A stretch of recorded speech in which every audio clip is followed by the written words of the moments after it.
Бишкек шаарынын мэриясына 1 январдан тартып абаны таза кармоо үчүн кошумча ыйгарым укуктарды берүү чечими кабыл алынган. Пилоттук долбоорго ылайык жергиликтүү бийлик жаратылыш ресурстары, экология жана техникалык көзөмөл министрлигине тиешелүү айрым ыйгарым укуктарга ээ болот. 2 жылдык мөөнөттүн аралыгында шаардагы транспортторго тиешелүү талаптардын сакталышын көзөмөлдөө укугу да берилген. Ал борбор калаада ышты азайтуунун алкагында аткарылууда. Biz hazır şaharыбызды дагы эртеңки күнү жашыл шаар болсун деп абаны фильтрлөө жашыл зоналарыбыз пайда болсун деп бүгүн ушул ирригацияга көңүл буруп атабыз. Быйыл эле 24 миңден ашык биз бак-дарак тиккенге үлгүрдүк. Biz жашыл зоналарда күчөтөлү деп мына полигондон баштап полигонго мына быйыл 2 гектарга биз бак-дарак тиккенге үлгүрдүк. Муну дагы биз күчөтөбүз. Масштабтуу түрдө да алып барганга аракет кылабыз. Ышты биз жыл сайын азайтып жанакы алдыңкы тизмелерден жанакы эң ышы көп алдыңкы тизмелердеги шаардан ошол тизмеден ылдый түшүрөлү деп атабыз. Кыргызстанда 1 миллион 100 миң автоунаа болсо, анын 3төн бири баш калаада экени айтылат. Бул смогтун башкы себептеринин бири катары көрсөтүлгөн. Изилдөөлөргө ылайык автоунaalар орточо алганда жылына 104 миллион тонна көмүр кычкыл газын чыгарат. Ага улай катуу минералдар менен жылытуу булактарын пайдаланууну азайтуу үчүн Газпром Кыргызстан ишканасы менен бирге 9 конуш газдаштырылып, 22 көмүр отканасы жаратылыш газы менен жылытууга өткөрүлгөн. Деген менен 1 жылда эле ыштан толук арылып кетүүгө болбойт. Жыл сайын биздин кадам менен жеңе турган нерсе. Ышты 1 жылда эле 1 сезондо же 1 айда 1 күндө жок кылып салыш, мен ойлойм, бул фантастикалык маселе. Ышты биз ар бир кесепеттерин акырындан кертип жокко чыгарышыбыз керек. Мен ойлоп кетем, мына мисал айтып кетсек, 10% чейин таасир эткен, ышка таасир эткен мусордук полигон быйыл өчтү. Бул болсо 2,5 миң жана микроавтобусту жолдон чыгарат, мүмкүнчүлүк берет, ошону ордун ээлейт. Бул эсептесек 2,5 миң микроавтобус орто эсеп менен күнүнө 30 литр дизель майын жакчы. Алда өзүнө ышка өзүнүн өбөлгөсүн түзчү. Анан бүгүн күнүнө 100 тоннага жакын күнүнө ошо дизелдик май жагылбай калды.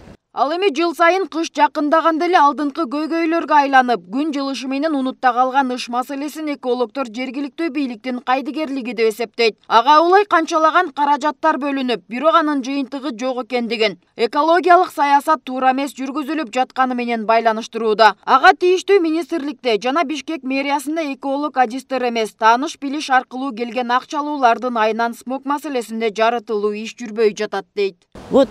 Balık baştan sasıydı. Ministrliktен eң эле жаңылыштыгы, Кутманованын eң жаңылыштыгы. Специалисттерди карабай, тааныш билиштерин алганын кесепети ушул болду. Даже мынакей мэрияда дагы, Бишкек шаарынын мэриясында дагы өткөндө айтып атышпайбы, Жыргалбек ким деген ошол экологияны күрөт этет деп. Бирок өзү эколог болбосо кантип экологиянын саясатын жүргүзө алат? Бу жерде саясат жүрүш керек.